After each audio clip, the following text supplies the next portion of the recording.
Good morrow, nerds, and welcome to the LarpHouse. This week, we are building a time machine. Just kidding. But we are bracing ourselves for the political jokes because we are building a wall.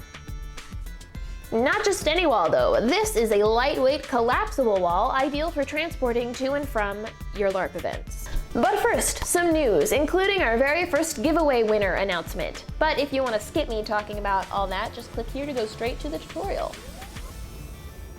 First things first, the LarpHouse wand design is ready. If you help us get to College of Wizardry in March, you will get this wand design in any color you want. Or submit your own design and hopefully it will be one of the 4 that I sculpt just for you guys. If you stay on as a travel guide on our Patreon after College of Wizardry, you will get a themed gift every single time we travel out of the country for a LARP event. You guys remember that I said that I have an opportunity to tag along on a trip to Japan and that I was looking for any LARP or LARP adjacent activities to film and participate in while I was there. Well, I'm super excited to announce that I will be joining the citizens of Haven Hollow in the Japanese chapter of the Underworld LARP game for their April camper, and I am so excited to play with those guys. It is, as far as I'm aware, the first English-speaking LARP in Japan, so I am super excited to document the ever-living crap out of it. So even though the Japan trip has been covered and I wouldn't necessarily be using any of the travel guide money for that trip, I still want to give you guys a gift for that trip. So since we are going in the prime cherry blossom season, I was thinking maybe I would take some cherry blossom petals and encapsulate them in resin somehow and do some sort of charm or something like that. But I am totally open to suggestions, so please let us know in the comments or on our Facebook page or on our Patreon page what you would like to see as a gift from Japan or in a Japanese LARP themed style. And now, what we have all been waiting for 4 months, we are going to announce the winner of the Magic Rock Cup in our first Patreon LarpHouse giveaway. I'm really excited. You guys helped us meet that goal. Now reap the benefits. I have put all of the patrons' names in this magical treasure chest because you all are treasures. And don't worry, if you are entered to win multiple times, we literally cut out the strips of paper with your name on it multiple times and put it in here as many times as your reward says. So, are we ready? I would like a drum roll, if possible.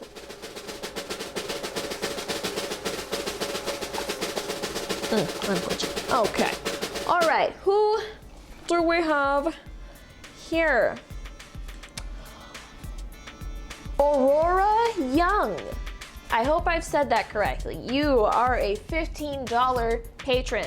Congratulations, Aurora Young. Thank you very much for your support. And please confirm with us. Let us know if you would like this cup or if you would like to pass on it in exchange for being entered 5 additional times into next month's giveaway, which will be Aurora Pauldrons. Yay! These are color morphing pauldrons made out of a lightweight epoxy resin, so they are super durable and they change color depending on the light and the way it hits them. So I hope you guys aren't too sad about not winning the Magic Rock Cup because these are cool too. If you want to win them, it's $5 or more to be entered on our Patreon page. That's it for news. Now let's get on to building this wall. I promise this has nothing to do with politics. I just suggested on a whim that we could build a wall and then you guys all voted for us to build a wall and now we kind of have, oh my gosh. Okay, you are going to need black and white outdoor paint, clamps or heavy things to weigh things down with, great stuff expanding spray foam, pure acetone, which you can get from beauty supply shops or at Home Depot, Kills latex paint primer is very important, conduit clamps in the exact size of your poles, a 1 1/4 inch this thing, and also 1 1/4 inch male adapter for the previous thing. And this is about 1.5 inch thick styrofoam sheet. We have bookcase backing and 1 1/4 inch PVC poles at about 7.5 feet long.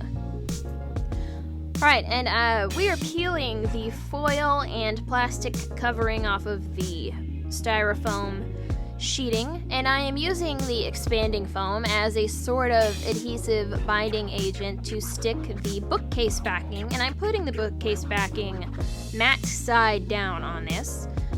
This sticks really well, and you're basically just using foam as a glue for foam, so it works really, really nicely. Just put it down there and weigh it down with some heavy stuff. And now I'm marking the place on the baseboard, which is a 4 foot wide sort of pressed wood board.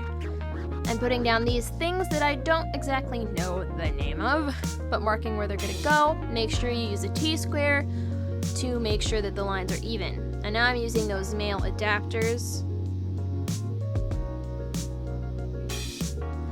And this creates the sort of socket so that you can put the PVC poles in.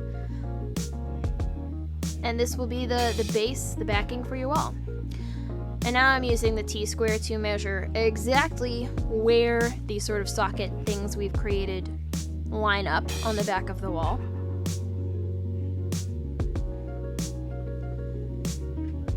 Just draw it all the way up. And since this styrofoam sheet is 8 feet long and the T-square is 4 feet long, you can pretty much, you only have to measure once if you use a T-square, which is just amazing. I hate to measure anything. And then I am using the T-square again to make sure that we mark a straight line for where we're going to put the conduit clamps, which are the sort of half ring things that we're going to use to slide the poles through. Like so. Just make sure they're on a straight line. And put those where you mark on each section.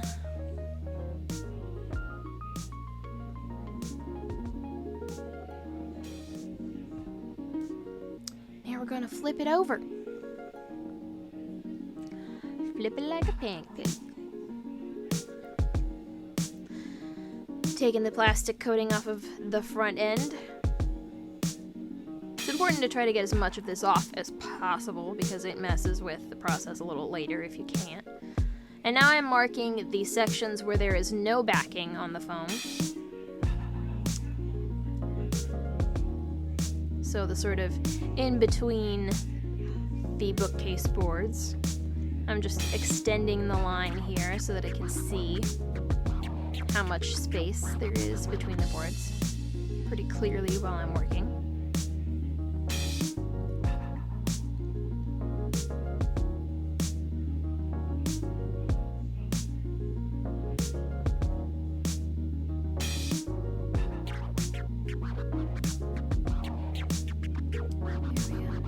And now I am laying a bunch of brown paper over the entire thing because I realized that I want this to be a repeating pattern, so I want to make a stencil so that I only have to figure it out once.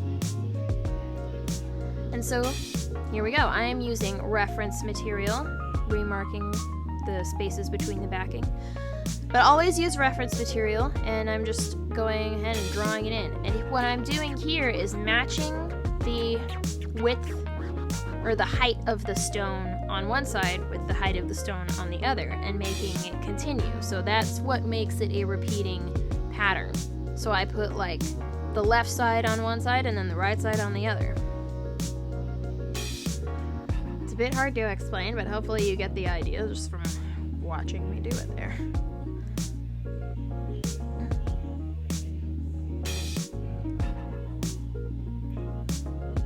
And I just use the T-square to make sure that the widths and the heights match up all the way down the edge.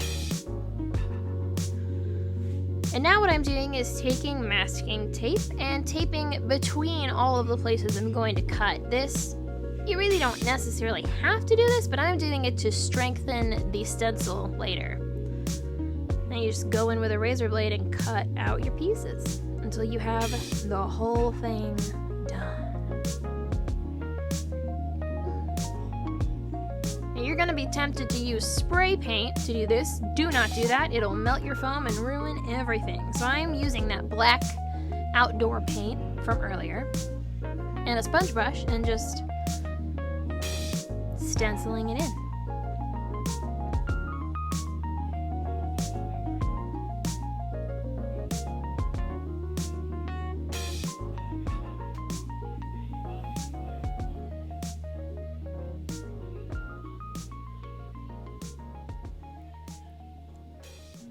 And just do that all over the heckin' place.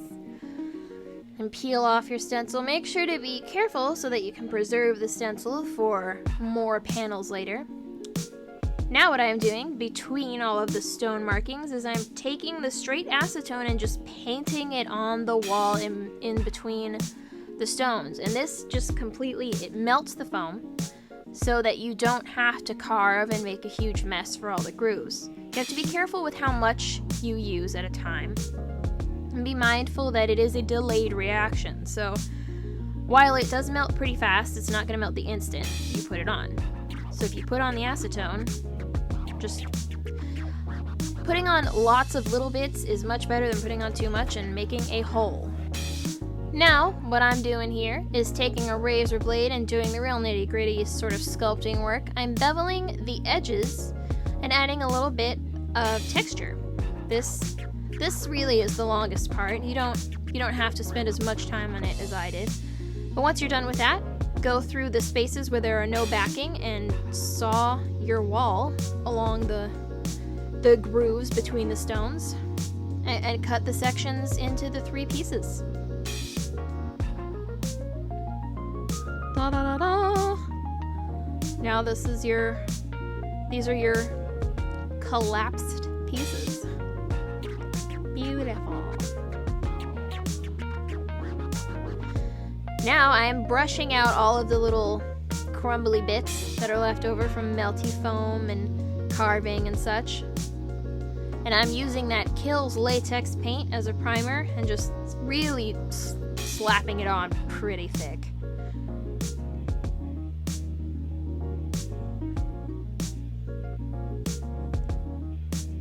This primer is going to protect it from all kinds of nasty elements. What you're seeing, the top is with 2 coats and the bottom with 1 coat. So you can see that the plastic blue stuff is still showing through. And now, what I'm doing is taking that black paint and a brush with longer bristles and just really digging into the grooves between the stones that we've established with the sculpting. This is what I realized is that the thicker the paint is, the harder it is to get into all of the little nooks and crannies that will be white otherwise. So if you thin it down with a little bit of water, it really gives you a lot more coverage. So now what I'm doing here is dry brushing lighter and lighter colors. Dry brushing is going to be your best friend when it comes to this. That really gives it the texture of stone, the weathered look. And once you are done with this, once you're satisfied with that paint job, you just let it dry and it's ready to assemble. So you just slide the poles into the sockets and then you slide the sections onto the poles. And it should fit together just like a beautiful, wonderful puzzle piece. This is obviously the view from the back. And then you have a wall.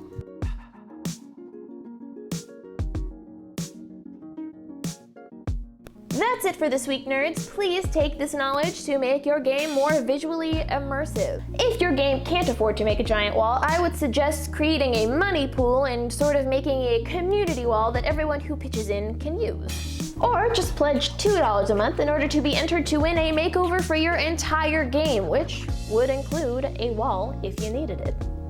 We appreciate every single one of you so much, and if you have any questions, comments, or emotional outbursts, please feel free to message us. We are on Twitter, Tumblr, Facebook, and Instagram. And as always, nerds, like us, subscribe to us, fight with us.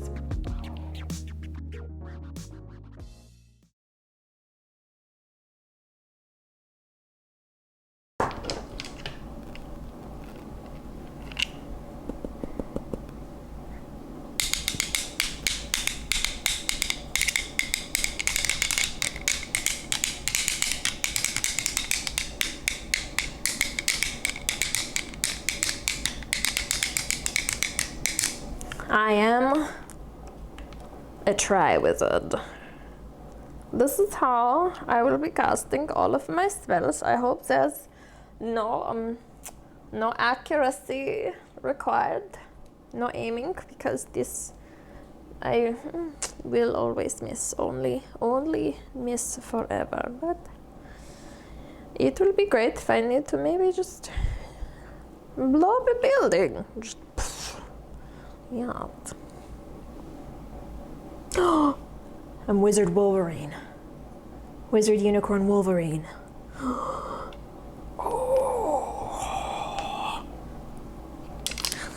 Let's everybody just calm down. Okay.